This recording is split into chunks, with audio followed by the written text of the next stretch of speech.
আমন্ত্রিত আজকের জলসার বিজ্ঞাপিত বক্তাগণ, অত্র এলাকার স্বনামধন্য আবার সামনে বসা পৃথিবীবতুল্য কাকাজিনা সমবয়স্ক ভাইয়েরা, বাড়ির আনাচে কানাচে বসা মা ও বোন, আগত আজকের জলসায় জাতি ধর্ম বর্ণ দল মন্দির বিশেষে যারা এসেছেন, যারা আসছেন, যারা আসবেন, আপনাদের সকলকে জানাবার পক্ষ থেকে আন্তরিক শুভেচ্ছা, প্রীতি ও অভিনন্দন বার্তা। প্রশংসার মালিককে একটু কথা বলি, প্রশংসার মালিককে, এজন্য প্রশংসা করব কার? সুখের সময় প্রশংসা করবেন কার? আর দুঃখের সময় প্রশংসা করতে হয় কার? সর্বসময় প্রশংসা সেই মহান গরিবের মহান সত্তা আল্লাহ রাব্বুল আলামিনের জন্য, যার হাতে রয়েছে কচ্ছত্ব আধিপত্যের মালিকানা, যার আদেশে সূর্য পূর্ব দিকে ওঠে পশ্চিমে অস্ত যায়। যে মহান সত্তা আল্লাহ রাব্বুল আলামিন বিশ্বের মানুষকে সৃষ্টি করে ছেড়ে দেননি, বরং অসংখ্য অগণন নিয়ামত দিয়ে সারা পৃথিবীকে সুন্দর করে সাজিয়ে সৃষ্টিজীবের জীবন রক্ষা করেছেন যে মহান সত্তা আল্লাহ রাব্বুল আলামিন। আমরা সেই মহান গরিবের দরবারে সকলেই প্রশংসা করব, তার অসংখ্য নিয়ামত, তার দয়া, তার ভালোবাসার সব কিছু স্বীকারোক্তি জানিয়ে আমরা দিল করে মহব্বতের সাথে একবার পড়ব আলহামদুলিল্লাহ। শান্তি বর্ষিত হোক আল্লাহ রাব্বুল আলামিনের পক্ষ থেকে তার মনোনীত প্রেরিত পৃথিবীর সর্বসেরা মহামানব বিশ্বনবী মুহাম্মদ মুস্তাফা সাল্লাল্লাহু আলাইহি ওয়াসাল্লামের উপরে আল্লাহুম্মা সাল্লি আলাইহি ওয়া সাল্লিম বারিক আলাইহি। সত্যি আজকে আপনাদের শুকরিয়া আদায় না করে পারছি না। মানে হরিশ্চন্দ্রপুর আর ভালুকা আপনাদের এলাকায় বিরল জালসা হচ্ছে, এটা একটাও দোকান দেখতে পাইনি। আল্লাহ আপনাদের দিনের জন্য কবুল করুন, আমরা বলি আমিন। রাস্তায় দোকানপাট হলে ছেলে মেয়ের ভিড় বেশি না কম? নেকি কামাবার উদ্দেশ্যে মানুষ যদি গুনাহ কামিয়ে বাড়ি যায় তাহলে লাভ আছে কিছু? একটা ছেলে পুকুরে পড়ে গিয়ে ও ডুবছে, তো পুকুরের আরেক প্রান্ত থেকে এক মানুষ দেখছে যে ও ডুবছে, তো এদিক থেকে একটা ছেলে হেঁটে যাচ্ছে, তো ওকে চিৎকার থেকে ওই পার থেকে বলছে হেঁটে তুল না, ওকে তুলে দেরা। এ তখন বলছে তুলতে পারি, তবে একটা শর্ত। বলে শর্ত কি? বলে শর্ত হচ্ছে আরেকটা বাচ্চাকে আমার পায়ের তলে রাখতে হবে, ওকে বুকে পা চাপিয়ে তারপরে ওকে মারবো, তারপরে আরেকটাকে তুলবো। লাভ কিছু হবে? জালসা করছি, জালসা শুনতে আসছি নেকির উদ্দেশ্যে, তাই তো নাকি? কিন্তু অগাধ ছেলে মেয়ের যে ভিড়, যে আড্ডা, তাতে মনে হচ্ছে কেমন যেন একটা পরিবেশ, বিশৃঙ্খল পরিবেশ।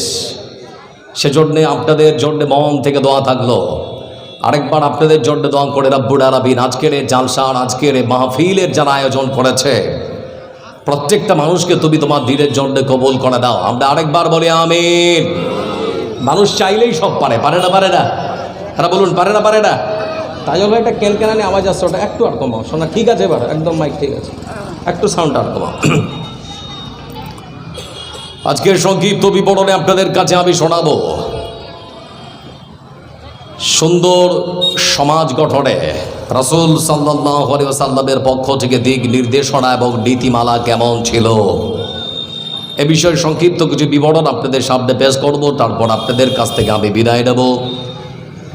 আজকে যারা বসে আছেন আরেকবার আপনাদেরকে প্রশ্ন করছি, মাঝে মাঝে কথা বলবো, একটু উত্তর দিয়েন। কেমন আছেন আপনারা? ওদিকের মানুষগুলো এবার কেমন আছেন আপনারা?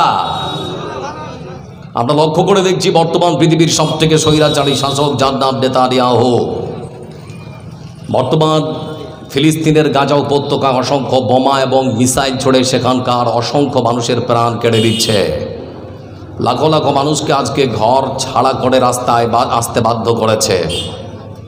মনে রাখবেন বন্ধু আমার, বর্তমান পৃথিবীর এই স্বৈরাচারী শাসকের বিচার যদি কেউ না করে, পৃথিবীর বুকে কোনো বিচারক, কোনো আদালত, কোনো ট্রাইব্যুনাল কেউ যদি এর বিচার না করতে পারে, আল্লাহর আদালতে একদিনের বিচার হবেই হবে ইনশাআল্লাহ। একবার বলি ইনশাআল্লাহ। আমি মনে করি পৃথিবীতে মানুষের হোক ধর্ম থাকুক অন্তরে, মন্দিরেতে ঘণ্টা বাজুক, আজান হোক মসজিদে, আমি বিশ্বাস করি বনা একদিনতে দুটি কুসুম, হিন্দু মুসলমান, মুসলিম তার নয়ন মরি, হিন্দু তার প্রাণ।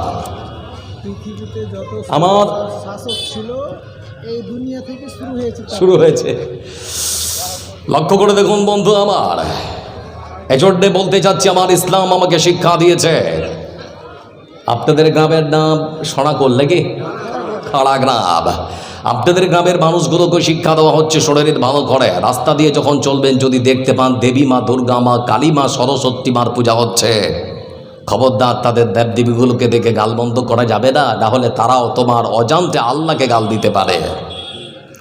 এই শিক্ষা দিয়েছে আমার ইসলাম। ইসলাম শিক্ষা দিয়েছে যারা ছোটকে স্নেহ করে না, বড়কে সম্মান আর মর্যাদা দেয় না, ফারাইসা বিদ্যা, ওরা আমার দলের কখনো হতে পারে না।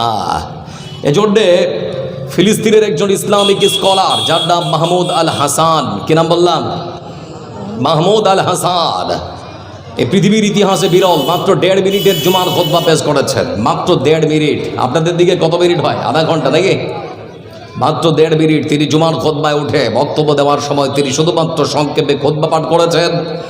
তার প্রতিনিধি বললেন এ পৃথিবীতে আরও মানে প্রায় কম বেশি 50টারও বেশি মুসলিম ঘোষিত রাষ্ট্র আছে। সারা পৃথিবীতে মুসলমান বাস করে প্রায় 250 কোটি। মানে পৃথিবীতে যত মানুষ আছে শতাংশের ডিডিকে প্রায় 23% মুসলমান বাস করে। প্রায় 250 কোটি মুসলমান আজকে তারা ঘুমিয়ে আছে। তো আমি মনে করছি মাত্র 30 মিনিটের বক্তব্যে ঘুমন্ত মুসলমানের বিবেককে কখনো জাগ্রত করা সম্ভব নয়।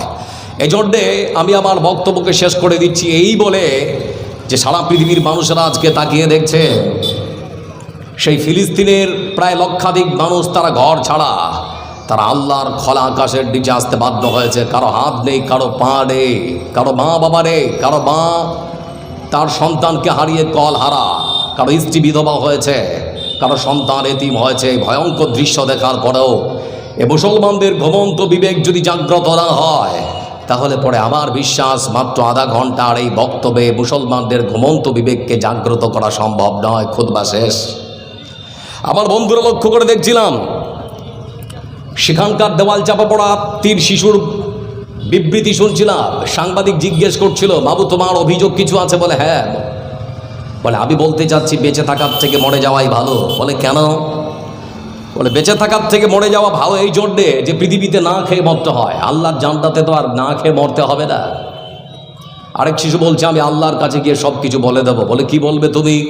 বলে আমি আল্লাহর কাছে গিয়ে বলবো যে পৃথিবীর সব থেকে স্বৈরাচারী শাসক নেতানিয়াহু আমাদের যখন বোমা ছড়ে বাড়ছিল তখন আমাদেরকে কেউ এগিয়ে এসে সাহায্য করেনি। আল্লাহ তুমি এ মুসলমানদের বিচার করো। তারপরে বন্ধু আমার আর এক বাচ্চা, তার মাথার উপরে যুদ্ধ বিমান উঠছে।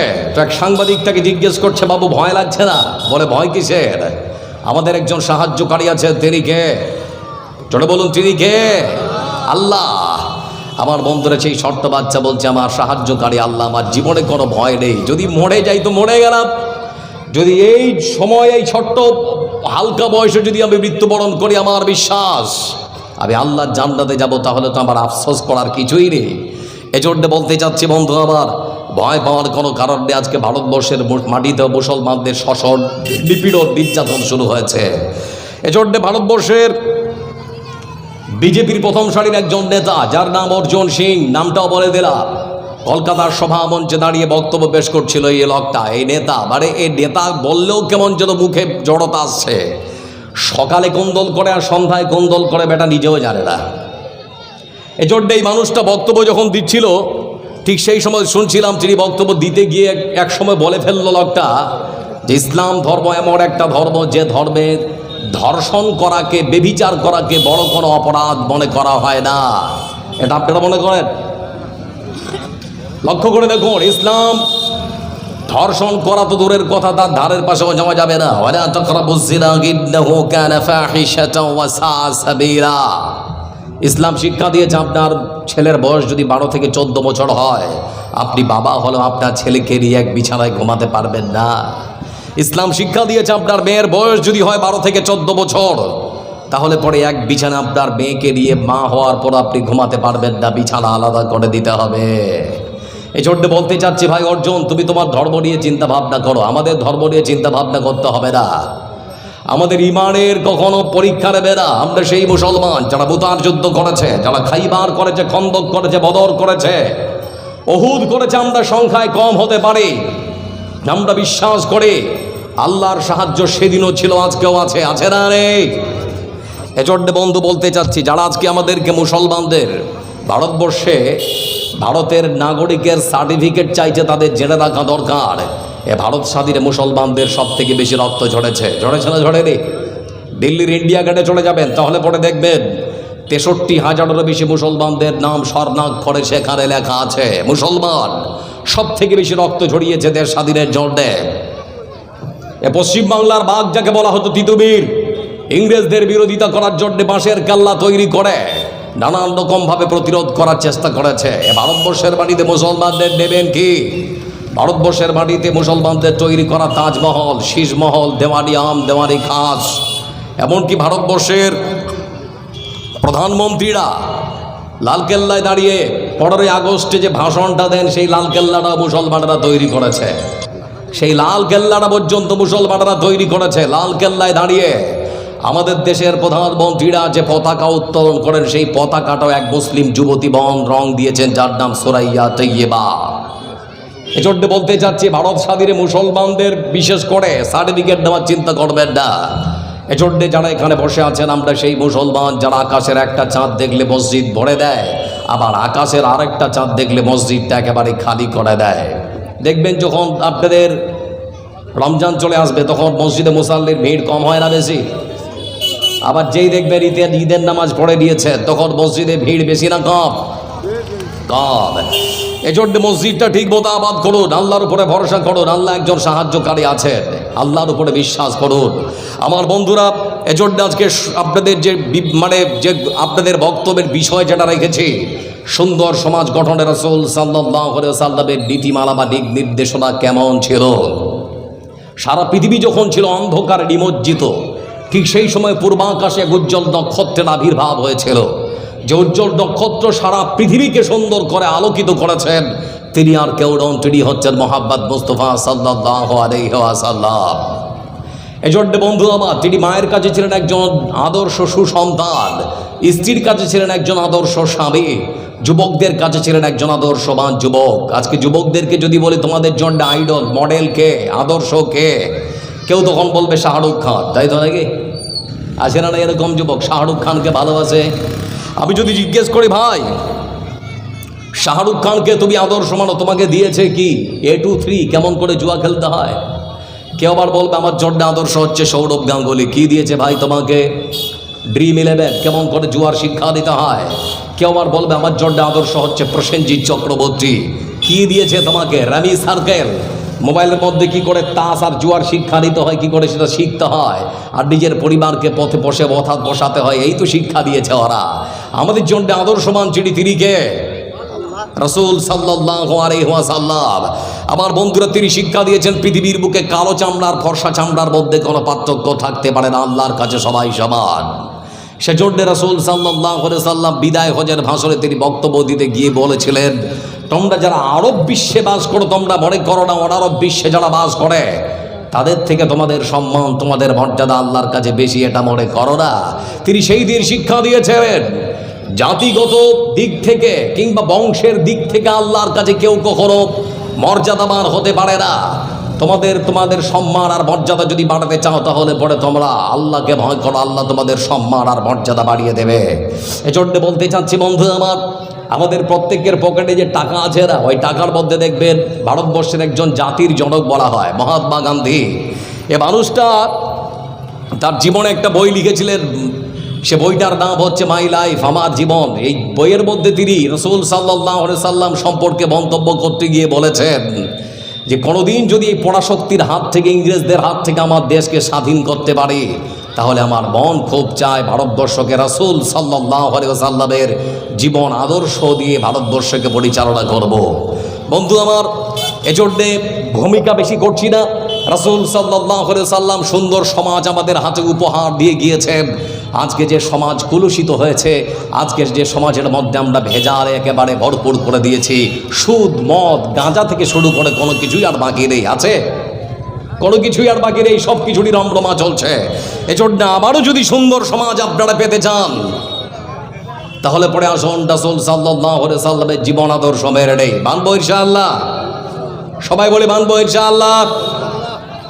এমন জায়গায় জালসা মানে ঘা ঘু করে যাচ্ছে তো, মোটরসাইকেল ব্র্যান্ডটা অন্যদিকে চলে যাচ্ছে। লক্ষ্য করে দেখুন বন্ধু আমার, মহান সত্য আল্লাহ রাব্বুল আলামিন তিনি বলেছেন ওয়া ইন্নাকা লা'আলা খুলুকিন আযীম। হে রাসূল, আপনার মতো মহত্তম চরিত্রের মানুষ পৃথিবীর বুকে আর কেউ কখনো হতে পারে না। আল্লাহ বলছে নিশ্চয় আপনি একজন মহত্তম চরিত্রের অধিকারে। আমার বন্ধুরা, বিশ্বনবী সাল্লাল্লাহু আলাইহি ওয়াসাল্লাম নিজের চরিত্রের কথা বলতে গিয়ে তিনি নিজেই আবার বলেছেন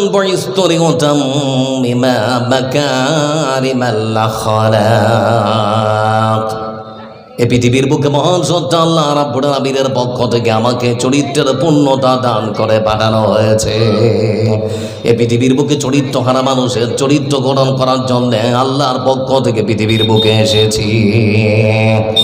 এ চোরটা লক্ষ্য করে দেখবেন বন্ধু আমার, এই পৃথিবীর বুকে কোনো ছাত্র যদি মনে করে চরিত্রের সার্টিফিকেটের প্রয়োজন, তাহলে পরে স্কুলের হেডমাস্টার, না হলে কলেজের প্রফেসর, না হয় কোনো নেতা, না হয় কোনো মন্ত্রীর কাছে চরিত্রের সার্টিফিকেট কেন আনতে যায়। কিন্তু আমার রাসূল সাল্লাল্লাহু আলাইহি ওয়াসাল্লাম তার চরিত্রের সার্টিফিকেট পৃথিবীর কোনো না নেতা, না কোনো মন্ত্রী, না কোনো হেডমাস্টার, না কোনো প্রফেসর বন্ধু আমার রাসূলকে চরিত্রের সার্টিফিকেট কেন যিনি দিয়েছেন তিনি আর কেউ নন, বরং আকাশ আর জমিনের স্রষ্টা মহান সত্য আল্লাহ রাব্বুল আলামিন। সুবহানাল্লাহ বলবেন না? চরিত্রের সার্টিফিকেট কে দিয়েছে? আল্লাহ। এজন্য বিশ্বনবী সাল্লাল্লাহু আলাইহি ওয়াসাল্লাম তার স্ত্রী আয়েশা রাদিয়াল্লাহু তাআলা আনহাকে ডেকে বলেছেন, আয়েশা রে, ভালো করে শুনে নাও, এই পৃথিবীর বুকে কোনো মানুষ যদি তোমাকে আমার চরিত্র সম্পর্কে জানতে চায়, কেউ যদি তোমার কাছে গিয়ে বলে আমার ব্যবহারখানা কেমন, আমার চরিত্রখানা কেমন, কেউ যদি তোমার কাছে গিয়ে জিজ্ঞেস করে আমার চরিত্রখানা কেমন, আয়েশা শুনে নাও, দিনের আলোতে যা দেখো, রাতের অন্ধকারে যা দেখো, মানুষ যদি জানতে চায় সব খুলে খুলে বন্দনা করে দাও। আমার বন্ধুরা, বিশ্বনবী সাল্লাল্লাহু আলাইহি ওয়াসাল্লামের কথা মতো যখনই সমাজের কোনো মানুষ আমার রাসূলের চরিত্র সম্পর্কে জানার জন্য আয়েশা রাদিয়াল্লাহু তাআলা আনহাকে জিজ্ঞেস করেছেন, আয়েশা রাদিয়াল্লাহু তাআলা আনহা স্বামীর চরিত্রের বিবরণ দিতে গিয়ে তিনি বলেছেন, আমার রাসূলের চরিত্রটা হলো ঠিক সেরকম, আল্লাহর কোরআনটা হলো ঠিক যেরকম। মানে আল্লাহর কোরআনটা যেরকম, আমার রাসূলের চরিত্রটাও ঠিক সেরকম। কোরআনে আমার আল্লাহ যা বলেন আমার রাসূল তাই করেন, বেশিও করেন না, কমও করেন না। এজন্য বন্ধু আমার,